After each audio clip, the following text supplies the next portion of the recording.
and attract fresh investment into the sector. But what does this actually mean for government revenue, exchange rate stability, and even broader economic growth, especially as Nigeria navigates high inflation and also fiscal pressures? Now, joining us to unpack the numbers and their implication is Olusegun Okunade. Is a policy and economic analyst. Good morning, Mr. Olusegun. Good to have you. Thank you for joining us, Mr. Sheson. Good morning, Debbie. Good morning, Destiny. It's always you. a great time to start the week with the DDs. Of course. Knowing definitely is a double blessing for one. It's a pleasure. Right. Thank you so much. Sir. Now let's move into the conversation. What key factors have contributed to Nigeria surpassing 1.8 million barrels per day in crude output? Thank you very much. I think if you ask me, the fundamental I will give is one, the political will on the part of the government to do what is needful at the time that is needed and is yielding the results. The reason why I said the political will is this administration came in and we heard about the wow of oil thefts, reducing our production to less than 1 million barrels per day. And it tends to just address the issue by actually mobilizing and challenging the concerned security apparatus concerned, and where they needed private engagement, they did. And I think that tends to be working in this little while. How far we can go with it is to tell you where there is a will, there is definitely going to be actualization of whatever you need to carry out. So I feel there is this political will, whether it's going to be for time being or it's going to be sustained for a very long time is what we have. So when there is will, you know the thing that we need to, because a lot of us have come to say that when you talked about this sabotage, the economic theft, crude oil theft, it is not done by the small boys. It's with the HNIs who are understanding of what it is to be, and the government has left that at the board.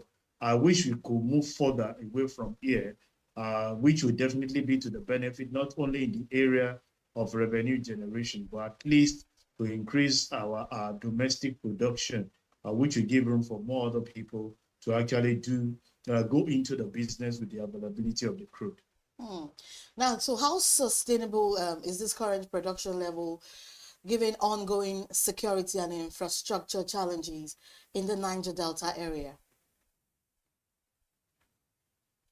Yeah, like I said, you observe that of late, the challenges of insecurity in that area has actually dazzled down compared to what we used to have in time past. Sure. And I think the government seems to understand what is needed at this point in time, and they are playing to the gallery to achieve what they actually wanted. In terms of infrastructure, we have never lacked that. In fact, what we are saying is, can we have a situation where we can increase the production capacity that we have, since we have the crude on its own, in that quantum that we can go beyond what we are producing currently. So in terms of infrastructure, we are still struggling to meet the 100% capacity of what we have in producing the crude oil.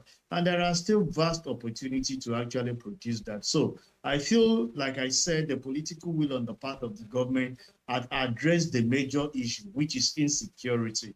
And it's actually turning out to see how we can maximize the infrastructure that we have, possibly opening up more area. When you have security in an area that give room to rise for more production, what that does is you invite more stakeholders into the game for them to be able to delve into the business, get more for yourself. You see, we are looking at a time where in this country we'll be able not just meet OPEC quota, but exceed it in such a way that we can even have domestic production where more refineries will be. If you look at what happened in Saudi Arabia, they have more refineries where they even process those things locally, sell to other countries, they process this thing. And that on its own, we open up our economy for more employment, more economic growth and development for our country, Nigeria. So how might global oil price trends interact with this higher production to influence Nigeria's fiscal position?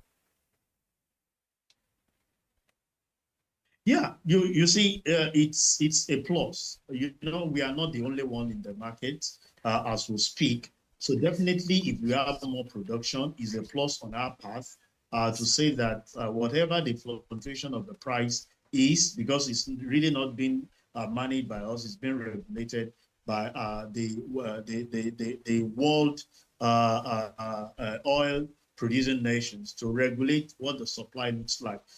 I can tell you that there are much more prospects, out there. If we open up our chain, all we need to concentrate more is, I think, what the government is doing. Let's have more production. When you have more production, it generates more revenue. What that does for you on your part is that it increases your fiscal position of having more revenue to build more infrastructure, develop more other sectors that you have, and your citizen can definitely be beneficiary of the God-given natural resources, which we consider as the only thing that sustains our economy currently. All right, so let's take it away from the global market dynamics and move to the broader implication. So what ripple effects could higher oil output have on Nigeria's non-oil economy and inflation outlook? Yeah, you see, for me, if the government is well structured, the increase in our oil production should not impact on the non-oil production because they are two distinct things. But what we've seen over time is to have concentrated on this oil production because we consider it as the only sustainable thing. In the last few years that we've had a decline in our oil production, I'm sure you have seen that the government was able to galvanize most income from non-oil sector. Take, for example, the service, the fintech was able to rise up to the expectation. The tax was able to generate more income for the company, and it's because organizations are actually, even though they are struggling, were meeting up to certain obligation to carry out their tax liability to other people. You've seen the agricultural sector at a point in time being an area. So when we grow in our production or increase our production capacity, it should be a plus, not impacting on the non-oil sector because it stands on its own. It opened up, in fact, as a matter of fact, more revenue that is being generated from the oil should be diversified into growing that other economy so that when you have a crash in the price of the oil from the global oil space, you can have something in tune to plug in and be able to continue to sustain your existence as a nation. All right, so what, with the OPEC plus production quotas still in place, could this surge in output face any compliance or quota-related issues? Yeah, well, if you produce more, it depends on what OPEC is having out there. I'm sure you know they set the threshold based on what the demand look like. So if you produce more and the space can contain it, they will increase it. But I'm even of the opinion that rather than relying on OPEC increasing our quota for more revenue to come in, it should open up the processing arm of this sector in such a way that we can refine the product locally, satisfy our yearnings as a nation. And what that connotes is that we will be able to have access to the finished product, within ourselves, not just only the finished product, you have byproduct that can be used into the non-oil sector that you're actually looking at.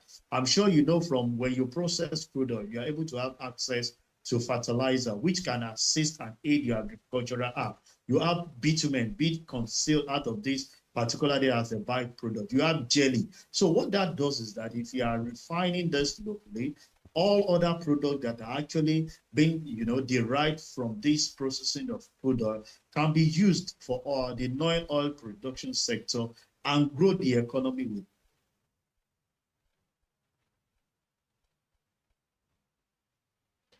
Do we still have you, Mr. Sheson? Okay, I think we lost him for a minute. We're on to Okunade Olusesan. He's a policy and economic analyst. If we can produce more. Okay, we thought we lost you there for a minute. Can you hear us now?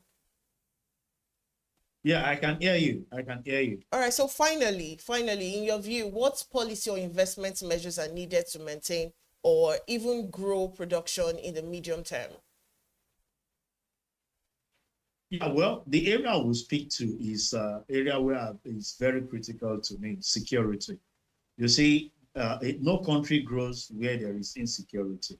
If we are able to secure our environment in such a way that it can build the confidence of businessmen, business mogul, who attract foreign direct investment. Not that alone. I believe the country is blessed with a lot of people. If we have a conducive atmosphere to grow the business, it will definitely be a plus on our path. When we are successfully growing this economy, we attract foreign people to come in. If you go to the Asian country, they develop their country without any reliance on foreigners to come and invest in their nation. We can do the same and lead the cause as an African to make sure that we have the resources, we are producing it locally, and we are actually using it for the benefit of our people. We keep saying it that if we have more refineries, functioning in the country, what that would say is to speak to the fact that we have more supply to be pushed into the system, which will obey the law of economics. When the supply outweighs the demand, definitely the price of that product will go down. So I want a situation where the government will be intentional in sustaining what we have, ramp up increase the production as we have, and not just rely on OPEC quota. Part of the things we can do is to make sure that we provide that. Don't forget that recently we hear about Dangote, going to buy crude oil from US to even produce what we have locally. So when we can increase our trade, certain percentage can be committed to the domestic production, which will definitely be for the citizen. And then we can reap the dividend of democracy as promised by the politicians. Oh, thank you so much, sir. Thank you so much, Mr. Olusegun. It was good to have you on the show. It's always a great time to start the week with you, and I enjoy our viewers to always connect with the business breakfast every day to get an insight into what is happening in the business world. Thank you so much. We'll go on a quick break now. When we come back, we're going to be having the second part of our conversation. Just stay with us.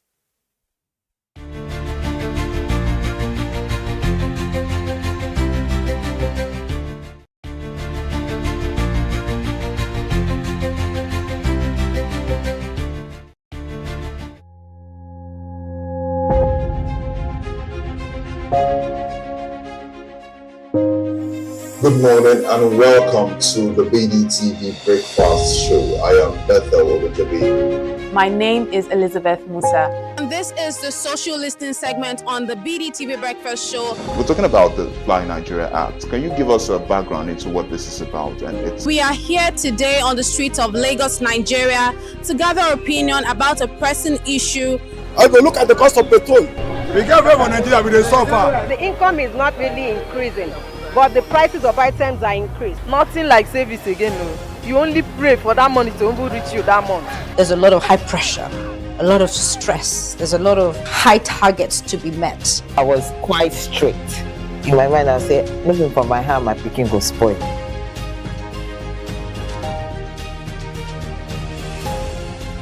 To allow all banks and all the players in the space. 15% inflation target achievable in 2025.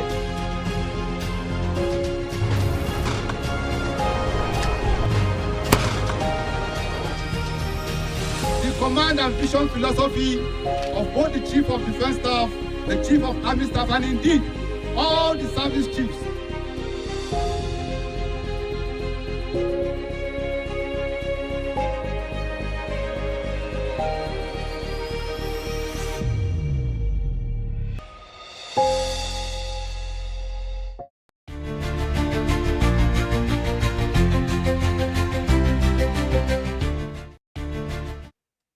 All right, welcome back to the Business Morning Show here on Business Day Television. Now let's move to our second conversation for today.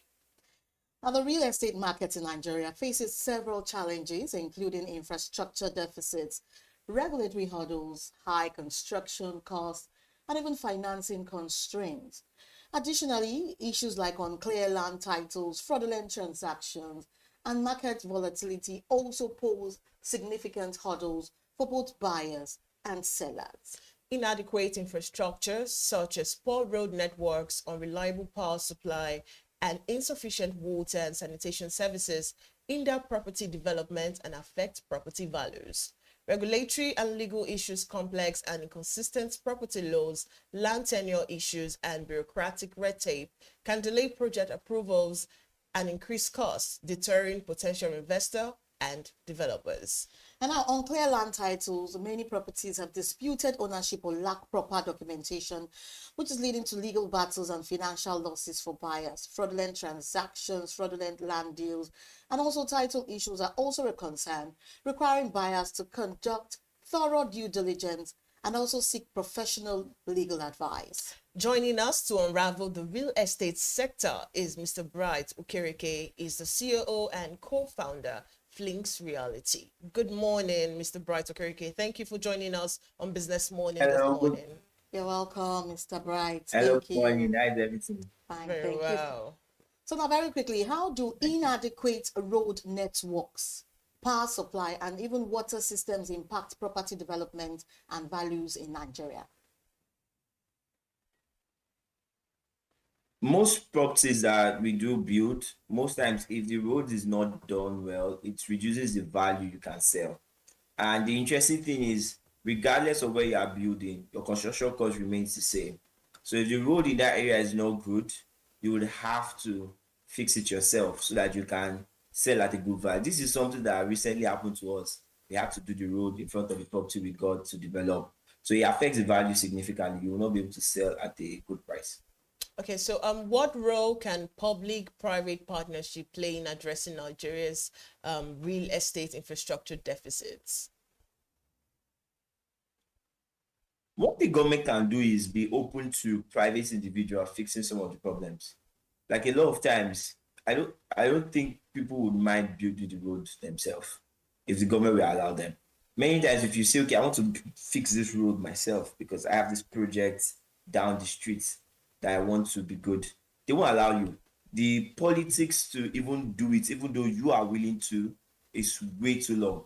And if the government open up that room and give you maybe tax break and say, okay, if you do such infrastructure, it counts as CSR and you get tax break for doing it, we'd see a lot more people building roads, doing government infrastructures that will actually benefit an entire community.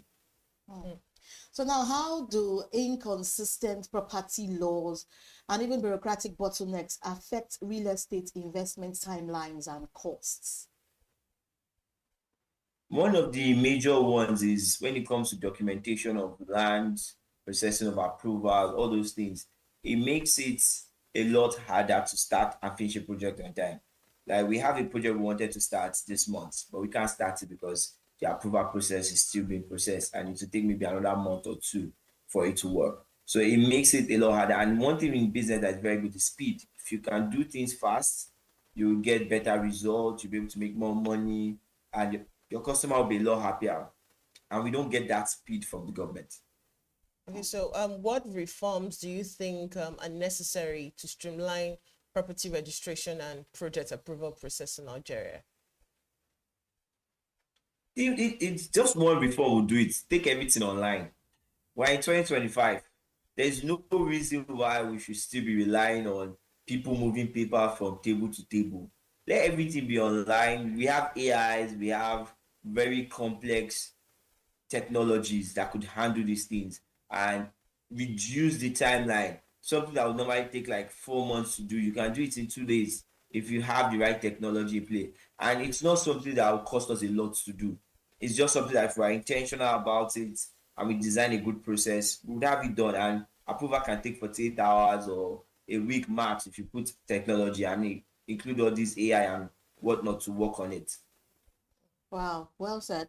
Now, how can stakeholders resolve the issue of unclear land titles to actually reduce disputes and investor risks? We've seen this thing happen with CAC. So I don't know the government agency in charge of registration of business in Nigeria, but CAC did a really good job. They took everything online and searching of CAC document became so easy. You go to their website, you just do search, you see if the business is registered, You will see who the owners are, who are the directors, and there's even a part where you pay a certain amount to see the full document, where you can see how much share does each person own in that company. And I think if that happens with the land title registry, to make it easy for buyers too. So I want to buy a property, I don't need to go through a lawyer and go through this and go through that. I just go online, go to the website, I search the location, and I'll see the entire history. I will see if it's a government, if government has plans for that area. Let's say government acquisition is going on there. I can see if it's something I should not even try and buy. It will be so straightforward. You put the address in, you see the details online, you can decide within 5 minutes if this is a good buy or not. If you're talking to someone that is not the legitimate owner, everything will just be straightforward. And CAC have done it, so it's something they can just copy how CAC did it to replicate it with land titles. Okay, so what other technological or policy solution can improve land registry transparency in Nigeria? One other thing they can do is make the costs a lot friendly, but I don't think that's necessary. If the speed thing is taken care of, they can increase the cost and people will see it.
You are watching Business Day Television.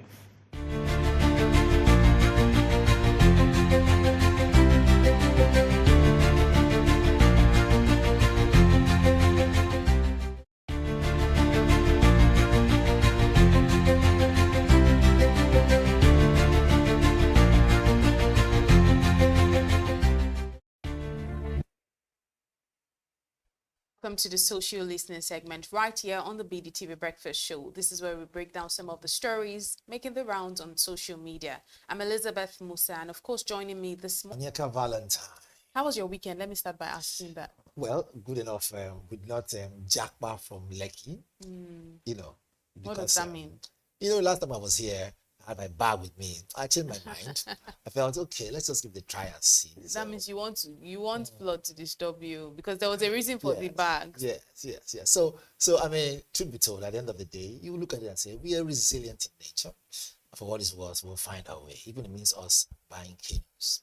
Exactly. So do you have any canoe on standby now? Well, on the contrary, or I mean, a canoe agent. Well, things have gotten to put this way out of hand financially, but you find a way around it. We'll look at that. Okay, we always find a way. That's the thing. It's almost like they now take advantage of the fact that these guys are going to find a way. Anyway, speaking of finding a way, let's begin in Nigeria, where a popular National Youth Service Corps member named Ushe Ugoamaye, also known as Ray, has posted a video online claiming that the NYSC had refused to give her certificate after the incident that happened where she criticized the government. Apparently, sometime earlier in the year, she had posted a video where she called out the government, called out the situation of things and all of that. And then she was reprimanded and even suspended for a while. There were some punitive measures meted out to her on, you know, on that issue. But unfortunately, it happens that she happens to be among the core members now who was not given their NYC certificate, and she called out the government saying that, you know what, after everything she wasn't giving out a certificate. Now in response, the NYC says they did not withhold the certificate because of that. Instead, they said that Ray missed that April biometric clearance, which obviously is one of the clearance that core members get to do when they're, you know, trying to sign out. True. According to the NYC, they say that has automatically triggered a 2-month extension to our service here, and they insist that it's a standard for anyone who fails clearance. Now, Ray, however, tells a different story. She says she showed up for her clearance, but her local government inspector refused to process it, seized the file, and told her to leave. She is calling it unfair treatment. She believes she's being discriminated at. She believes that she's being unfair too, because NYC is saying, look, the reason you didn't get your certificate is because you didn't come for your clearance. And that's why we have held back your certificate. And it's not just you. There are a couple others. But she is saying, look, that's not true. I showed up, but the LG, which is local government inspector, refused to process it, seized my file, and told me to leave. So, you know, again, if this was a situation that happened outside this country, it was a different thing, that it wasn't happening here in Nigeria, people would say, okay, it's just stroke of luck. But I believe NYC could have been far more smarter and smarter. If you look at it closely, already she had an issue initially where she mentioned this and it went all haywire on social media. Even if she got there late, and I'm not making a case for her saying that why did she go there late, but even if she got there late, I believe there are many ways that we could have handled this so that we end up having this wonderful, put this way now, wonderful situation where you have a great name, but not being spoiled for any little thing. Such a way that you begin to hold some people accountable because of something very almost that means nothing. Now, they didn't say that they would give us a certificate. It was withheld. So wait, do you believe NYC's explanation here? Do you believe that? Yes, I do. I do. You don't think public trust has been dented? Not at all. I will explain why. NYC has always delivered over time, right? Not to say that you might not have hitches back and forth, right? There's no organization or private sector that doesn't have one or two issues. But in this case, I expected two things. One, knowing that you've made headlines before for complaining about one or two issues surrounding NYC, why are you so much in a hurry, right, to now say they're withholding your certificate? Why not relax and go and find out one or two things first and foremost? Go and find out if truly it has been withheld because this happened because I got there late. I think she was quick to jump into conclusion. Are you sure? Yes, someone is saying that I went to this place, I did everything I was supposed to do, and then I was denied. I don't want to use this word, we are in Nigeria. Okay. Right? That would be me fanning the flames of war. I don't want to say that. It is time for us to change that narrative to say, look, things can work. Which is why I said if it was a different country, they could have had a different narrative. But again, I'm now forced to say we are in Nigeria. Right? It shouldn't be like that. If there's an issue, before you jump on social media, that's the problem I always have with, I don't want to use this word Gen Z. But you see, when you have an issue, before you jump on social media, go and verify. My question to her would be, did you go and find out if truly this and this and this was going to come out of it? Did you wait to say when they told you, okay, we'll give it to you in 2 months, right? Did they tell you that they will not give it to you at all? Already you made the headlines already in the newspaper. If it looks as if she's beginning to enjoy the fact that she's in the news back and forth. You're younger, you have your future ahead of you. For me, as far as I'm concerned, right, look, let's not make a mountain over, right? A tiny molehill, whatever you want to call it. Why not go there, find out, okay, it's being withheld because they said I got there late. Okay, fine. So, instead of cutting the nose to spite the face, wait out that period. Wait out that period. It's not just you. They've said other people. I'm sure when she probably went there to find out, if I thought she went to find out, and they told her, look, oh, you didn't come on time with delay. Even if something that happened at the NYSC, where she went to register or something, and they didn't attend to her on time, don't be quick to jump to social media. So I'm seeing a case of where, after all, I've got headlines before, so no one can tell me anything. I'll go back again and look. You really think so? I will tell you. To what end then? That's my point. To what end, really? Where I'm heading to with all this is that it is time we begin to market Nigeria well. There are a lot of people out there who want to come back to do NYSC in Nigeria, right? But when they see all these things in the news, right, it's just one out of maybe half of 1% of issues that didn't go properly. That's why NYSC came out to respond very quickly that no. Look at what happened. She did not turn up for the registration or accreditation, whatever they call it. All right? And so there is a penalty to that. So if you look at it now, whose word against who? If they have the proper documentation and it ends up showing that truly she didn't show up, she could have ended up even denting her name even more. No. That one, that's already a given. She didn't. There's no record that will show that she showed up because that's my point. According to her, she attested to it that she did go, but they refused to process it. So they seized that file and told her to leave. Okay, so there's there's actually not going to be a record because she has already attested to that. So now, since she's good at going to social media on time or whatever, very quickly enough. So this is that she recorded saying with my phone, okay, you don't want me to show up, so I have evidence to that.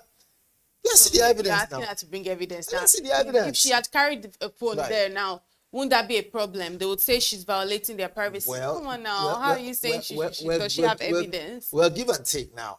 How are we sure that she actually showed up there? Anyway, you know what? Let's see some of the comments on social media. Let's see whether there are people that are saying the same thing you're saying. If they were sure, let's see if she really showed up. Because truth be told, if she really did show up, since she's every now and then on social media, she could have said, it's my phone. I'm here right now. They're not giving me whatever it is. No proof.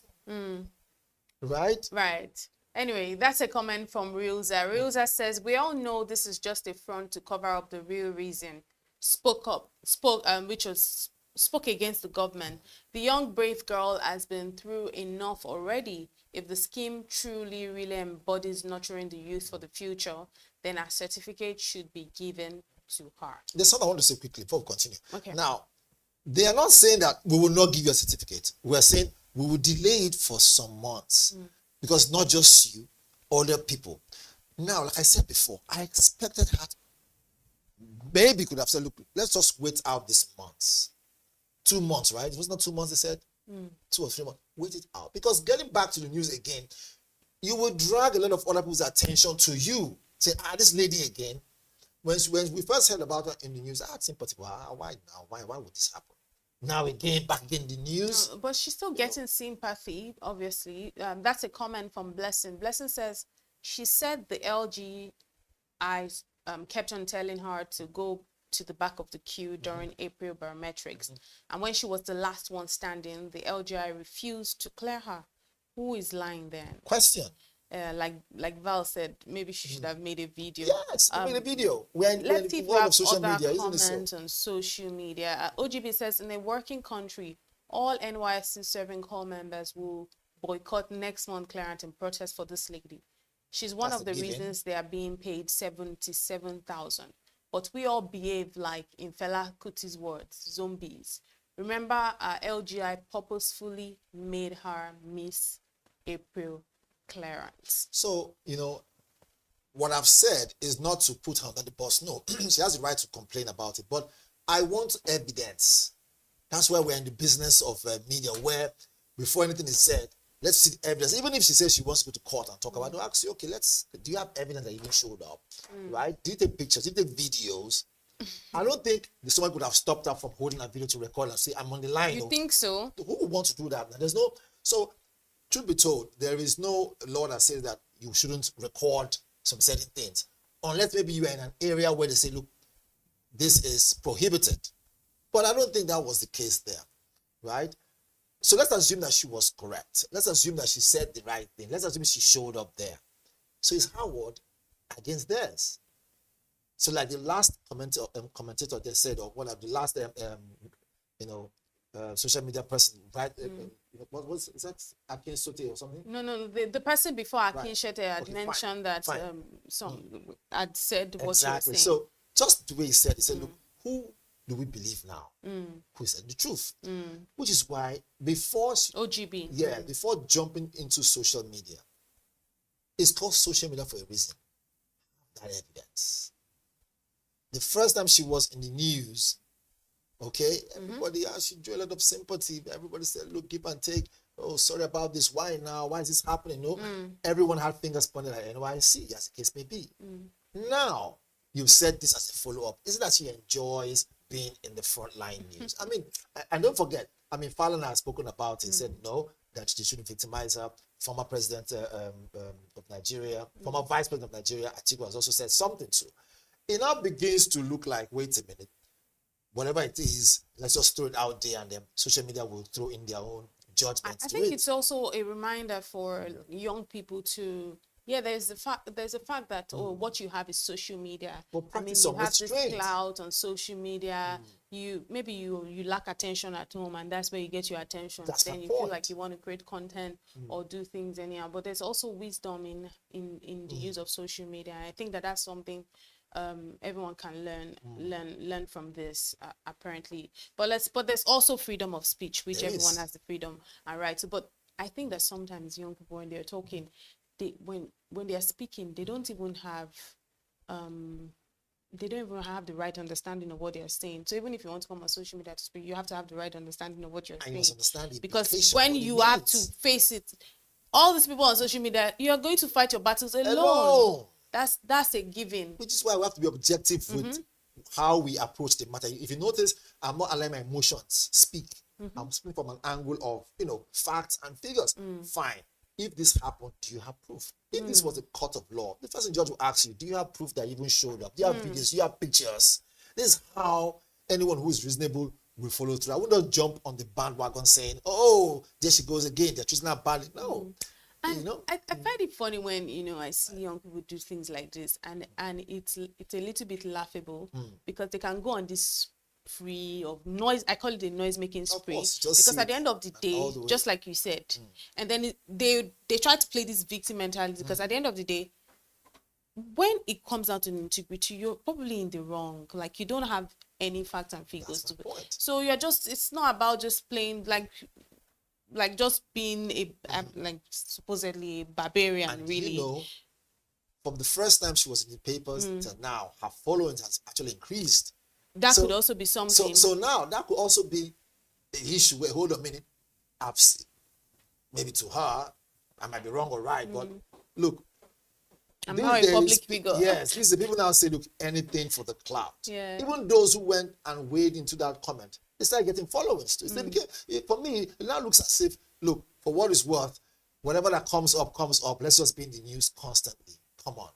Nigerians should understand, young people should understand that, truth be told, if you want to get out there and be in the public space, whether for the good or bad reason, be ready to get this kind of lashing, right? We're journalists. We must think very hard before we begin to, put our sides to any side. You must be ready to take the good with the bad, actually. That's the point. So for me, I think that for what it's worth, right, if she claims that she was victimized, she should have had proof. Apart from that, also, she could have actually waited, be patient. Don't be quick enough to jump and go and post on social media and say, there they go again. They're trying to stop me from, becoming someone good in life. Now they've come out to tell you, no, what has happened is that you didn't show up on time. Anyway, speaking of stopping you from becoming somebody good in life. Now let's go to Ogun State, where the Economic and Financial Crimes Commission, EFCC, says it has made a major arrest. Now 93 suspected internet fraudsters were picked up in Abeokuta in a sting operation in the EFCC, which they say was based on credible intelligence. Now the suspects were found with 18 luxury cars and several mobile devices. Now this operation reportedly took place at a hotel within the Olusegun Obasanjo Presidential Library. Videos from the scene showed guests fleeing as gunshots rang out. Now, the EFCC says all suspects will be charged to court once investigations are done. For me, 93 people arrested for internet fraud says a lot. It's given to kill a monkey. Elizabeth, why do I find it very difficult to believe? Really? I will tell you. Have you seen where they carry out this their so-called sting operations? First and foremost, they break the law by trying to protect the law. They break into those houses or hotels. Anyone they see on site receives beating, slapping. I saw a video some time ago of one lady that was in a hotel. They barged in, they started slapping and beating her unnecessarily. So you see, if you are an EFCC operative, they should have what they call, the ambience in which you must carry out your duties. So wait, you don't believe that this 93 people I don't believe the 93 of them were actually all fraudsters. Now, I'm not making a case for fraudsters. So you think they were arrested, but perhaps they were not fraudsters? Not all of them. Okay. I mean, it's a hotel, right? What if you had people who just went there to just go and lodge in the hotel? But they call it something now, HQ or something. Okay. You know those places where they have... Yes. Where that's what they do. Whatever they do. So why I'm saying this is that I'm looking at the history of arrest and the way a man they carry out these things. But I must commend them for having that swift move before I start throwing anybody under the bus. They're doing a great job, because if we have great what we call integrity out there, the world will be able to come and do business with us. So it's important that they are there to do their job. But I have seen a couple of videos on internet and pictures, and I begin to ask myself a question. Right? Is this how to get in there and get people, arrested by beating and slapping and everything, and the other ways? But again, we are not EFCC operatives. We're only there to watch and talk about on TV. And watching what people are saying, let's also see what people are saying on social media about this conversation. I'm pretty sure that we're going to have more people who are probably commended the EFCC, but who knows? Imasi says 90% of these people are innocent. I was just about saying it. You all applauding EFCC know nothing. How can you go to a hotel and start arresting anybody? My words exactly. In the room and tagging them Yahoo boys? I mean, it's true, because not everyone who drives a luxury car is a Yahoo boy. Most definitely. Some people actually work very hard. Abdul Kankia says, let's government be aware. If they didn't create a job for the youth after they're spending time in the university, nothing would stop such activities called. I disagree with this though. Okay, more reactions on social media to the conversation. Next door engineer says, when will we hear EFCC arrest 50 politicians, including ex-senators, ex-governors, ex-ministers, commissioners, etc., for money embezzlement? I mean, there's no sin that should be higher than the other one. If you're talking about embezzlement and fraud and all of that, you might as well also go to the people in power, because they do all sort of fraud. I mean, let's just take this last remark. Marvin says, kudos to the Eagle for fishing out the Yahoo boys who are a menace to society. Dear EFCC, your job is also to fight corruption. You need to extend the same parading to politicians and public office holders who loot the country dry. A crime is a crime and must be punished under the law, irrespective of who is involved. That I agree with. Again, this particular person just had the word jump out of my mouth, or I took the word out of my mouth before I said it. Look, no sacred cow in this matter. Which is why I said what I said initially, saying, look, if you're going to carry out such operations, right, I call it a sting operation, extend your hand across, okay? You want to see, not just in the news or people talking about it, let's actually see this politician or whoever it is that stole money in billions has been arrested, right? this goes through the right legal proceedings and jailed. We've seen some in the past, but let's see more of it. Because let's be honest, if they can have such